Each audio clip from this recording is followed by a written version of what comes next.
தமிழ்நாட்டுல வந்துங்க லஞ்ச லாவண்யத்துல புதிய உச்சத்தை தொட்டு இருக்குது இந்த டாஸ்மாக். எல்லா துறைகள்லயும் லஞ்சம் தலை விரித்தாடுது, அதுல ஒண்ணும் சந்தேகமா கிடையாது. ஆனா இந்த டாஸ்மாக்ல வந்து பாட்டில், எதிர்கட்சி தலைவர் சொன்னாரு 1.5 கோடி 1.5 கோடி பாட்டில் ஆன் அன் ஆவரேஜ் டெய்லி வந்து விற்பனை ஆகுது. அந்த 1.5 கோடி பாட்டிலுக்கு ஒரு பாட்டிலுக்கு 10 ரூபாய் 20 ரூபான்னு எக்ஸ்ட்ரா 30 ரூபாய் கூட வச்சுக்கிறாங்களாம். பில்லு கிடையாது, ரசீது கிடையாது, கணக்கு கிடையாது. இப்படி இந்த விஷயத்துல தொடங்கி அந்த கரூர் கேங், அது ஒரு பெரிய கேங் மாஃபியா மாதிரி வேலை செய்யுதுங்க. இதுல வந்து ஒரு 5000 கோடி வருஷத்துக்கு புரண்டு இருக்குதுங்க. இப்ப நான் சொல்றது நம்ம பிடிஆர் பழனிவேல் தியாகராஜன் சொன்னார, அப்பவே வந்து அது 20,000 கோடி 30,000 கோடினாரு. இன்னைக்கு அரசாங்கம் சொல்லுது 48,000 கோடி வருவாய் வந்து டாஸ்மாக்ல இருந்து போன வருஷம் வந்ததா. அப்படின்னா இன்னொரு 48,000 வரல. அதாவது 50% வருவாய் தான் வருது, 50% எங்க போகுதுன்னு எனக்கே தெரியலன்னு கவர்மெண்ட்ல இருக்கிற ஒரு ஃபைனான்ஸ் மினிஸ்டரே வந்து சொல்றாருன்னு சொன்னா, அந்த அளவுக்கு ஊழல் துவக்கத்துல இருந்தே ஆரம்பிச்சிருக்கு. அதுக்காக நான் இந்த டாஸ்மாக் ஊழல் வந்து திமுக காலத்துல தான் வந்தது அப்படின்லாம் நான் சொல்ல மாட்டேன். இதை ஒரு விஞ்ஞான பூர்வமாக்கி இதை ஒரு இன்ஸ்டிடியூஷனலைஸ் பண்ணி கலெக்ஷன் ஏஜென்ட், இப்ப நீங்க சொன்னீங்களே பாட்டிலு, அப்புறம் அந்த இதெல்லாம் அட்டை பெட்டி எல்லாம் சொன்னீங்களே, நான் இன்னொன்னு சொல்றேன், பாருக்கு லைசன்ஸுக்கு இன்னும் இஷ்யூ பண்ணவே இல்லை. ஓகே இல்லையா? ஆனா சென்னையில எத்தனை பார் வேலை செய்யுது? ஏசி பார்லாம் வேலை செய்யுது. டெண்டர் விடாம எப்படி பார் நடத்துறாங்க? யார் நடத்துறாங்க? எல்லாம் திமுக ஆட்கள் தான். ஆக அது வந்துங்க பணத்தை வந்து அந்த அளவுக்கு ரெவென்யூ ஜெனரேட் பண்ற ஒரு டாஸ்மாக்கா மாறிடுச்சுங்க. எல்லாருமே பார்த்துட்டு இருக்க ஒரு விஷயம், இடி என்ன நடந்துகிட்டு இருக்கு, அதை தாண்டி யார் அந்த தம்பி அப்படிங்கிற ஒரு கேள்வியுமே இருக்கு. ரத்தீஷ் அப்படிங்கிற ஒரு நபரை பத்தி எல்லாருமே சொல்லிட்டு இருக்காங்க. நீங்க சொல்லுங்க சார், இடியை நீங்க எப்படி பாக்குறீங்க? அதாவது ஊருக்கே தெரிஞ்ச விஷயம் இது.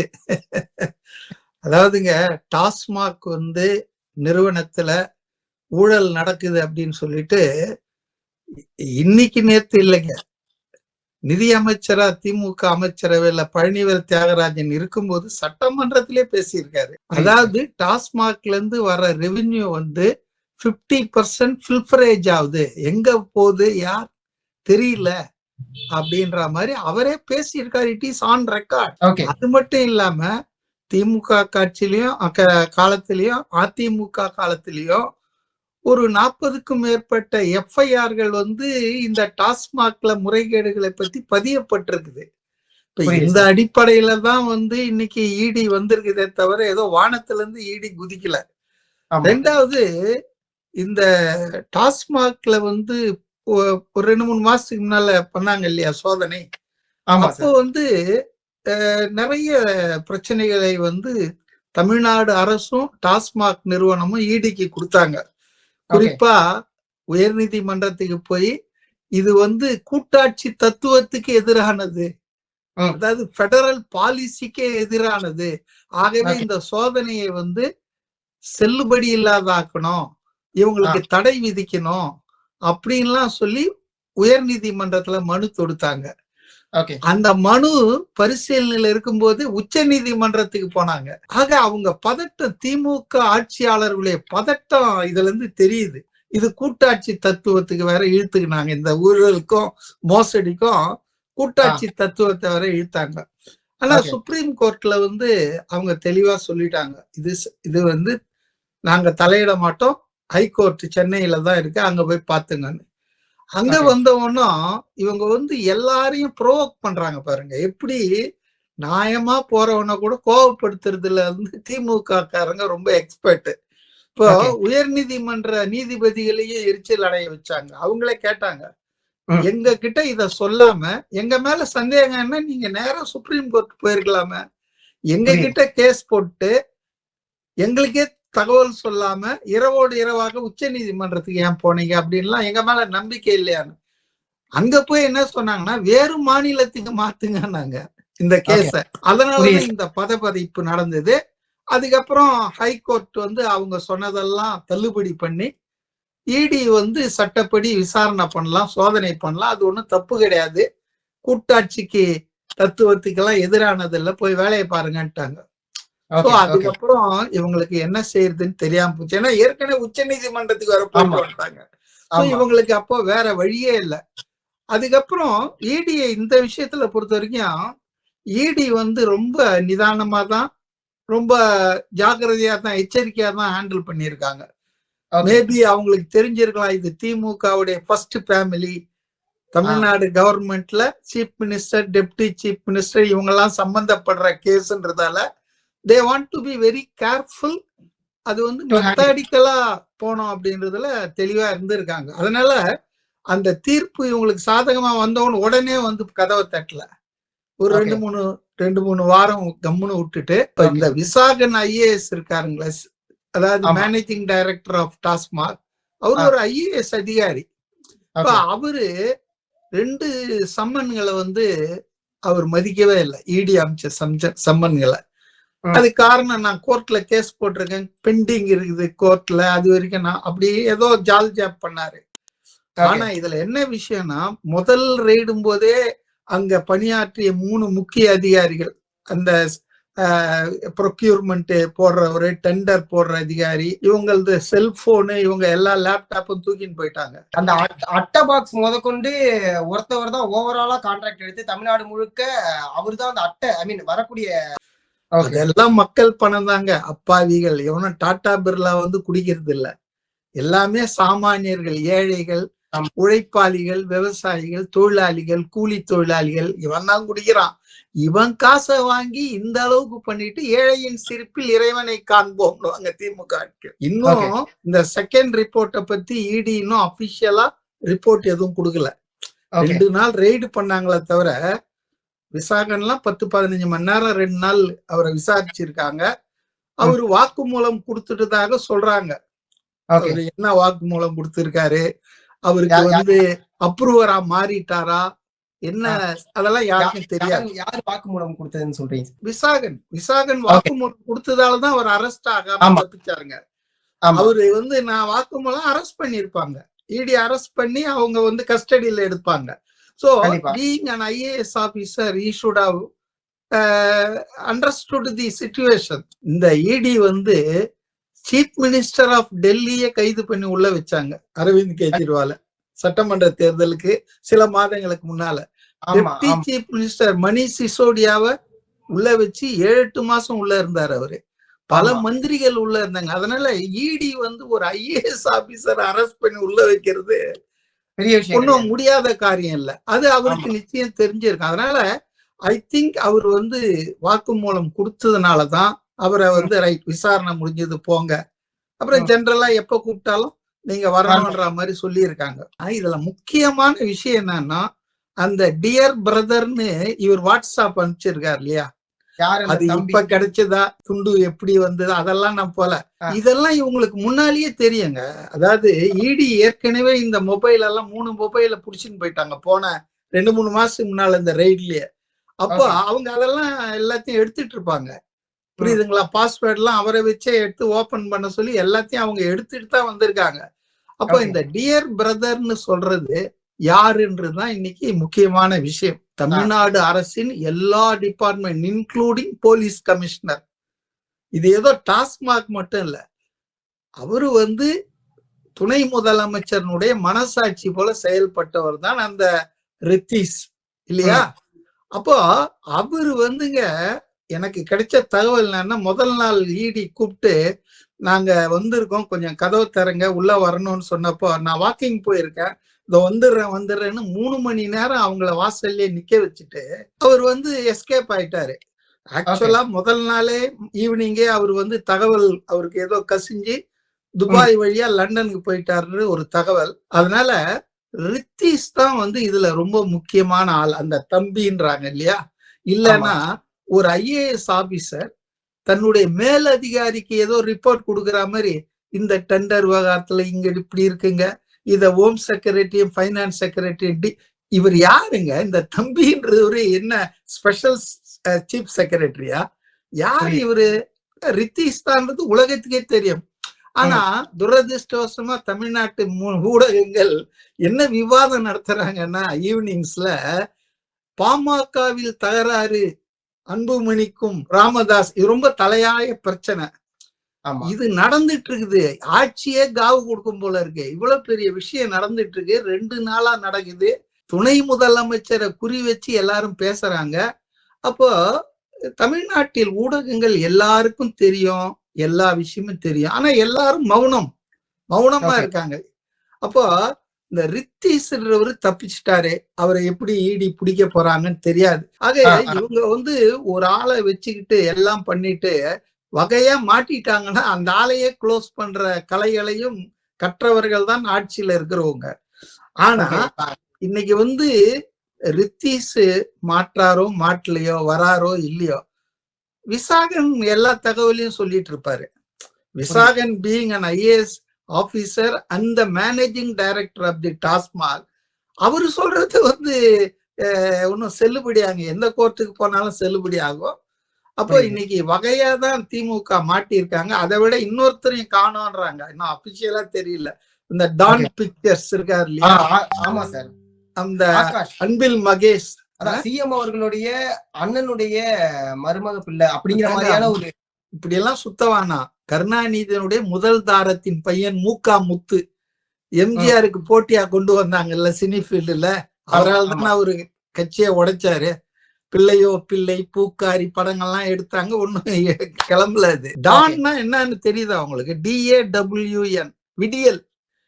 விடியல் அரசு இல்லையா, விடியலை உருவாக்குறவங்க இல்லையா, அந்த பேர்ல ஆரம்பிச்சு சாதாரண அசிஸ்டன்ட் டைரக்டரா இருந்த ஆளு டக்குன்னு எல்லாம் தனுஷ், சிவகார்த்திகேயன், அப்புறம் ஒரு விஷயம் இருக்கு சார். என்னன்னா அவர் ப்ராஃபிட் ஷேர்ல தான் ஹீரோஸை கமிட் பண்ணிருக்காரு. சோ அதனால அதிகமா பட்ஜெட் போயிருக்காது அப்படிங்கிற மாதிரியான ஒரு தகவலும் வருது. அது எப்படி சார்? ஏங்க ப்ராஃபிட் ஷேர்ன்றது என்ன தெரியுமா உங்களுக்கு? ப்ராஃபிட் ஷேர் என்னன்னா ஜனங்களுக்கு தெரிஞ்சுக்கிறதுக்காக சொல்றேன். அதாவது ப்ரொடியூசர் மொத்த பணத்தையும் போட்டு படம் எடுத்துருவாரு. ஆக்டருக்கோ டைரக்டருக்கோ எந்த காசும் கொடுக்க மாட்டார். சும்மா ஏதாவது செலவு கொடுப்பாரு, எந்த காசையும் கொடுக்க மாட்டாரு. அதுக்கப்புறம் படம் வெளிவந்து ரிலீஸ் ஆச்சுன்னா அந்த படத்துல வர்ற வருவாயில மேஜர் போர்ஷன் ஆக்டர் எடுத்துக்குவாரு, ஒரு பெரிய போர்ஷன் ப்ரொடியூசர் எடுத்துக்குவாரு, பணம் போட்டார் இல்லையா. அப்புறம் டைரக்டருக்கும் ஒரு கணிசமான, இதுதான் ப்ராஃபிட் ஷேரிங். இது ஆந்திராலாம் நடந்துட்டு இருக்கிற விஷயங்கள். ஆனா தமிழ்நாட்டுல வரல. தமிழ்நாட்டுல 200 கோடி கையில கொடுத்தா கூட அடுத்த வருஷம் தான் உங்களுக்கு. சிவகார்த்திகேயன், தனுஷ் எல்லாம் ஏற்கனவே கமிட்டட் பிலிம்ஸ் எல்லாம் இருக்குது. அந்த பணம் எல்லாம் ஏற்கனவே அட்வான்ஸ் வாங்கின படங்கள். அந்த படங்களுக்கு கொடுத்த கால் ஷீட் எல்லாம் ரத்து பண்ணிட்டு இவங்க இந்த புது டைரக்டருக்கு படத்துக்கு அதுவும் பணமே வாங்காம நடிக்க வராங்கன்னா அது நம்ப தகுந்ததாக இல்லை. இதெல்லாம் பொய். ஏன்னா இந்த படப்பிடிப்பெல்லாம் தடை பண்ணணும்னு சொல்லி ஏற்கனவே பணம் வாங்கின ஆளுங்கெல்லாம் போய் RK செல்வமணி அந்த பெப்சி கிட்ட கம்ப்ளைண்ட் பண்ணப்போ அவர் என்ன சொல்லிட்டாருன்னா, இது மேலிடத்து விஷயம், இதுல நாங்க தலையிட முடியாது, அட்ஜஸ்ட் பண்ணுங்கன்ட்டாரு. ஆக அடிச்சு புடுங்கன்றதுதான். அரசாங்க அதிகாரத்தை துஷ்பிரயோகம் பண்ணி இதுல இன்வால்வ்மெண்ட் துணை முதலமைச்சர் எல்லாம் இருக்காங்க, அதுல ஒன்றும் சந்தேகமே இல்லை. அதனால இந்த ஆர்கியூமெண்ட் எல்லாம் பொய்ங்க. தமிழ்நாட்டுல இருக்கிற உச்ச நடிகர்கள்லாம் திடீர்னு ப்ராஃபிட் ஷேரிங்க்கு ஒர்க் பண்றாங்க. அவங்க மார்க்கெட் போனவங்களானா கூட பரவாயில்ல, எல்லாம் மார்க்கெட்ல இருக்கிற ஆட்கள். சிவகார்த்திகேயன், தனுஷ்லாம் இதெல்லாம் சும்மாங்க. அதாவது மெயினா இத என்ன புரிஞ்சுக்கணும்னாங்க, ஒரு 20,000 கோடி 30,000 கோடி வருமானம் வரும்போது அது பிளாக் மணி தானே. அது உங்களுக்கு டாஸ்மாக் மூலம் கிடைக்கிறது it is a black money, unaccounted money இல்லையா, டாக்ஸ் பெய்டு பண்ணாத மணி. அப்ப இந்த கருப்பு பணத்தை வெள்ளையாக்குறதுக்கு 2 மார்க்கம் தான் உண்டு, ஈஸி. ஒண்ணு சினி ஃபீல்டு, அத தோல்வியே முடிஞ்சா கூட 100 கோடி லாபம்னு சொல்லுவாங்க இல்லையா. சோ அந்த படம் எடுத்து லாஸ் ஆயிடுச்சுன்னு சொல்லலாம். ஆக ஒயிட் ஆக்குறதுக்கு ஒண்ணு சினிமா துறை, அதுல இவங்க அத்துப்படி ரெட் ஜெயண்ட், டான் பிக்சர்ஸ் எல்லாம் இருக்காங்க, ஏகப்பட்ட ஆட்கள் இருக்காங்கன்னு வச்சுங்க. இன்னும் நிறைய பெயருக்கு வெளியே வராத நிறுவனம். அடுத்தது ரியல் எஸ்டேட். ரியல் எஸ்டேட்லயும் உங்களுக்கு கருப்பு பணத்தை வெள்ளையாக்கலாம். ஏன்னா வாங்குறவங்க எல்லாம் 50% பிளாக் மார்க்கெட். ரியல் எஸ்டேட்னு சொன்ன உடனே இந்த கேள்வி ஒண்ணு கேட்கணும். பாஷ்யம் இருக்குல்ல சார், இங்க பாஷ்யம்ங்கிற ஆமா கன்ஸ்ட்ரக்ஷன் ஆமா அது இவங்களோட தொடர்பு இருக்குங்க. முதல்ல வந்து 2 பேரும் சண்டை போட்டுட்டு இருந்தாங்க. இவரை கூட்டு போய் இருக்கிறதே இப்ப லண்டனுக்கு அந்த பாஷ்யம் அந்த கன்சர்னுடைய ஒரு பார்ட்னர் தான்ன்ற மாதிரியும் தகவல் வருது.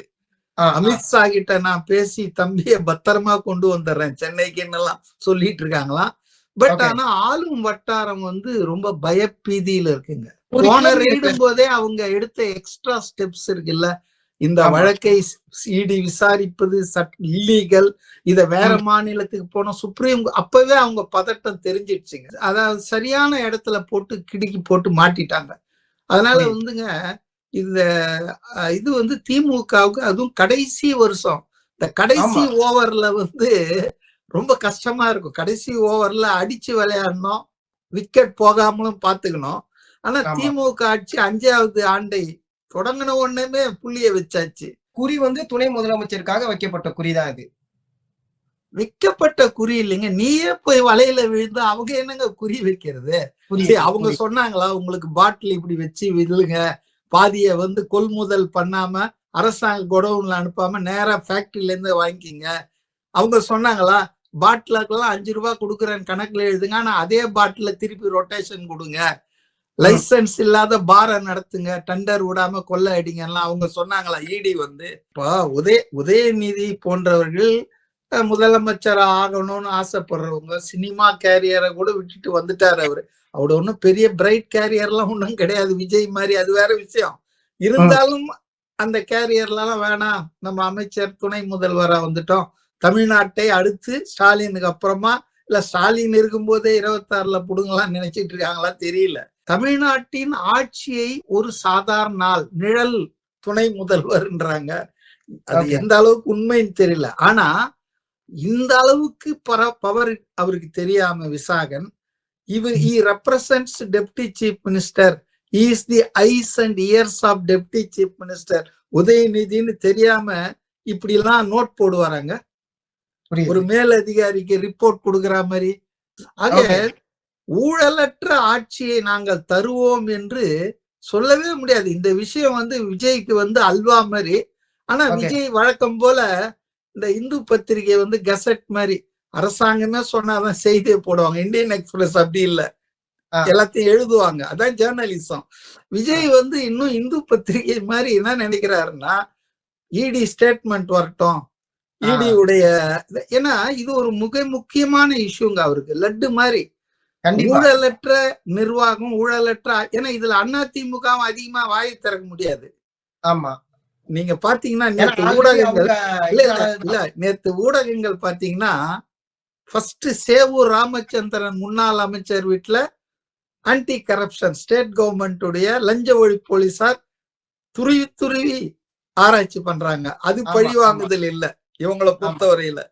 ஆமா, அதுக்கப்புறம் தான் இடி வந்து 10,000 20,000 கோடி ஊழலுங்க. வரி பணத்தை சாப்பிட்டு இருக்காங்க, மக்களுக்கு வர வேண்டிய வருவாய கொள்ளை அடிச்சிருக்காங்க.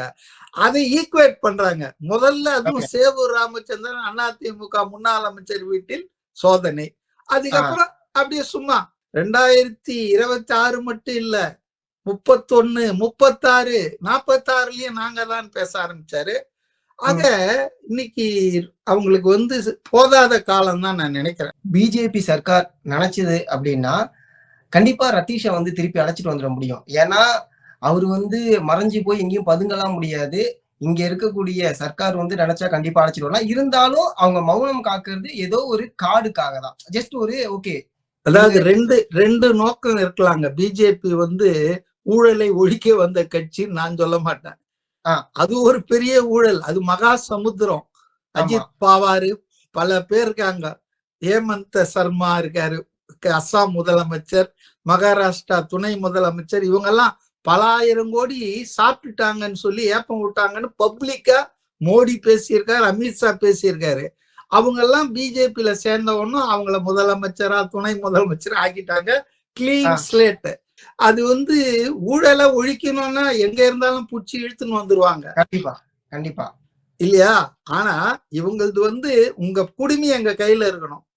எங்களுக்கு தேவைப்படும் போது ஒண்ணு நீங்க கை தூக்கணும் எங்களுக்கு ஆதரவா, அப்படி உங்களுக்கு தூக்குறதுக்கு கொஞ்சம் கஷ்டமா இருந்ததுன்னா வாக் அவுட் பண்ணி வெளியே போயிடணும். ஒரு கேள்வி கேட்டாங்க, விஜய் வந்து ஒரு அறிக்கை விட்டு இருந்தார் கொஞ்ச நாளைக்கு முன்னால, ஏன் திமுக சார்புல வந்து வக்ஃப் போர்டை எதிர்த்து உச்ச நீதிமன்றத்துல கேஸ் போட்டீங்க, தமிழ்நாடு அரசின் சார்பா போடலாம, சட்டசபையில தீர்மானம் நிறைவேற்றுறீங்க, ஆனா நீங்க ஏன் வந்து உச்ச நீதிமன்றத்துக்கு தமிழ்நாடு அரசின் சார்பா போல?